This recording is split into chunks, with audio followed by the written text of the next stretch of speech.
Hello friends, welcome to our channel Hyderabadi brothers. అయితే ఇందాకే Kannappa movie చూసొచ్చామన్నమాట. అయితే సినిమా చూసాక నాకు ఏమనిపించిందంటే, సెకండ్ హాఫ్ నుంచి యాక్చువల్ సినిమా స్టార్ట్ అవుతుంది. ఫస్ట్ హాఫ్ అంతా కూడా వీరు క్యారెక్టర్ ఇంట్రొడక్షన్స్, వాళ్ళ ట్రైబ్స్ ఏంటి, కాన్ఫ్లిక్ట్ పాయింట్ ఏంటి, మొత్తం ఇది చూపించడమే సరిపోయింది అనమాట. అండ్ ఫస్ట్ హాఫ్ కొంచెం బోరింగ్ గాను, అట్ ద సేమ్ టైం మనం ఆ క్యారెక్టర్స్ తో కనెక్ట్ అయ్యేలాంటి మేకప్ లేదు. ఎస్పెషల్లీ లొకేషన్స్ తో అయితే మనం పెద్ద కనెక్ట్ గా, అదంతా కూడా మనకు అర్థమైపోతుంది. మేబీ మన కాన్షియస్ మైండ్ లో అదంతా కూడా ఫారెన్ స్టేట్స్ లో తీసినట్టు అలా మనకి వీడియోస్ రావడం వల్లనో మరేమో తెలీదు, కానీ ఈజీ గుర్తుపట్టేస్తాం. అది ఎట్లా అంటే, ఇప్పుడు కన్నప్పకు సంబంధించి అంతా కూడా ఎట్లాంటి అడవులు మనమైతే ఊహించుకుంటామో అలాంటి ఉండదు, కొంచెం పాష్ అడవులు ఉంటాయి అనమాట. సో అట్లాంటి దగ్గర తీసేసరికి మనకి ఏమైందంటే ఆ ఒరిజినాలిటీ మిస్ అయినట్టు నాకు అనిపించింది. అండ్ మోర్ ఓవర్ నేను ఎక్కువ డ్రాగ్ చేయను, కాకపోతే ఫస్ట్ హాఫ్ అంతా కూడా క్యారెక్టర్ ఇంట్రడక్షన్ అది చెప్పాను కదా, ఏమంతగానో ఏముండదు, మీకు కూడా చాలా బోర్ కొట్టేస్తుంది. అండ్ మోర్ ఓవర్ సినిమాకి మనం అందరం ఎందుకు వెళ్తామో తెలుసు, సెకండ్ హాఫ్ లో ప్రభాస్ వస్తాడే కదా.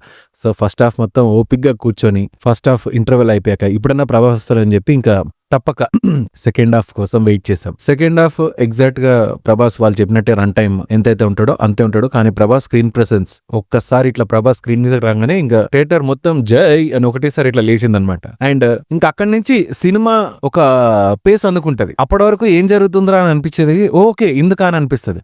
అండ్ ఎస్పెషల్లీ ఇందులో క్యారెక్టర్స్ పరంగా చెప్పాలంటే ప్రభాస్ యాజ్ యూజువల్ బాగా, and Mohan Babu was very dominant and చాలా బాగా యాక్ట్ చేస్తాడు. Manchu Vishnu is okay. And more over last part లో మనకి కన్నప్ప ప్రీవియస్ మూవీస్, మనము భక్త కన్నప్ప మూవీ మనకి స్టోరీ తెలిస్తే మాత్రం తను ఒక వైల్డ్ మ్యాన్ అంటే వైల్డ్ హంటర్ అనుకోండి, అట్లాంటి దగ్గర నుంచి శివుడు అంటే నమ్మకం ఎలా కలుగుతుంది, ఫైనల్ గా కళ్ళు కూడా ఇచ్చేస్తాడు అనమాట. సో అలా జరగడానికి ఎట్లాంటి సిచ్యువేషన్స్ ఎదురవుతాయి, తను ఎలాంటి ఎక్స్పీరియన్స్ చేస్తాడు, దేవుడి మీద నమ్మకం ఎలా కలుగుతుంది అనేది మనకి రెగ్యులర్ స్టోరీ ఉంటుంది. సో ఇక్కడ కూడా ఫస్ట్ హాఫ్ అంతా కూడా కొంచెం అటు ఇటు మిక్సింగ్ అయిపోయింది, కానీ సెకండ్ హాఫ్ మాత్రం పర్ఫెక్ట్ స్టోరీ తో మనకి ఎండ్ చేస్తారనమాట. Second half is very good when compared to first half. కొంచెం ఓపిక టెస్ట్ చేస్తుంది ఫస్ట్ హాఫ్ అయితే. అండ్ క్యారెక్టర్ వైజ్ చెప్పాను కదా, మోహన్ బాబు మోహన్ లాల్ వీళ్ళందరూ ఉన్నా సరే మనకి ఇంకోటి వాళ్ళ మేకప్ కూడా, ఎక్సెప్ట్ మోహన్ బాబు మిగిలిన వాళ్ళంతా మేకప్ వెరీ ఆర్టిఫిషియల్ అనిపిస్తుంది. ఏదో ఒక ఆన్ స్క్రీన్ ట్రైబ్ ని క్రియేట్ చేయాలి కాబట్టి క్రియేట్ చేసినాము అని ఉంటది తప్ప చాలా ఆర్టిఫిషియల్ మేకప్ అనిపించింది. అదొకటే. ఇంకా మిగిలిన చెప్పాను కదా, ఫస్ట్ హాఫ్ ఓకే,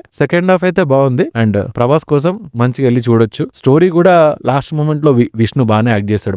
నేనైతే జీరో ఎక్స్పెక్టేషన్స్ తో వెళ్ళిన. అండ్ మోర్ ఓవర్ మనకి తెలిసిందే కదా, ఫిలిం మీద ఎప్పుడైతే మనం జీరో ఎక్స్పెక్టేషన్స్ తో అప్పుడే కొంచెం సర్ప్రైజ్ ఎలిమెంట్ అనేది మనకి బెటర్ గా అనిపిస్తుంది. సో నా ప్రకారం అయితే సెకండ్ హాఫ్ మంచిగా ఉండేసరికి మొత్తం ఇంకా ఫిలిం కవర్ అయిపోయినట్టే. ఒకసారి వెళ్ళి చూడండి. అండ్ మీకు కూడా నచ్చుతుంది అనుకుంటున్నాను, ఎస్పెషల్లీ సెకండ్ హాఫ్ అంతా కూడా. సో ఇది మా రివ్యూ. నేను ఎక్కువ టెక్నికాలిటీస్ వాటన్నింటిలోకి వెళ్ళట్లేదు, ఎందుకనంటే చాలా సింపుల్ గా చెప్పేద్దామని డిసైడ్ అయ్యాను, ఎందుకంటే మీరు కూడా ఆ థ్రిల్ మిస్ అవ్వకూడదు. అండ్ అది మా రివ్యూ. అండ్ అలానే మా ఛానల్లో ఇంకొక మూవీ రివ్యూ కూడా రాబోతుంది, మన విజయ్ ఆంటనీది. అండ్ మా ఫుడ్ రివ్యూస్ ఈ మధ్య కొంచెం రావట్లేదు, కొంచెం బిజీ ఉండడం వల్ల ఈ మధ్య ఫుడ్ రివ్యూస్ ఎక్కువ చేయలేకపోతున్నాము. వన్స్ ఒక్కసారి కొంచెం లీజర్ దొరికిన వెంటనే will be back on track. And support our channel. Thank you.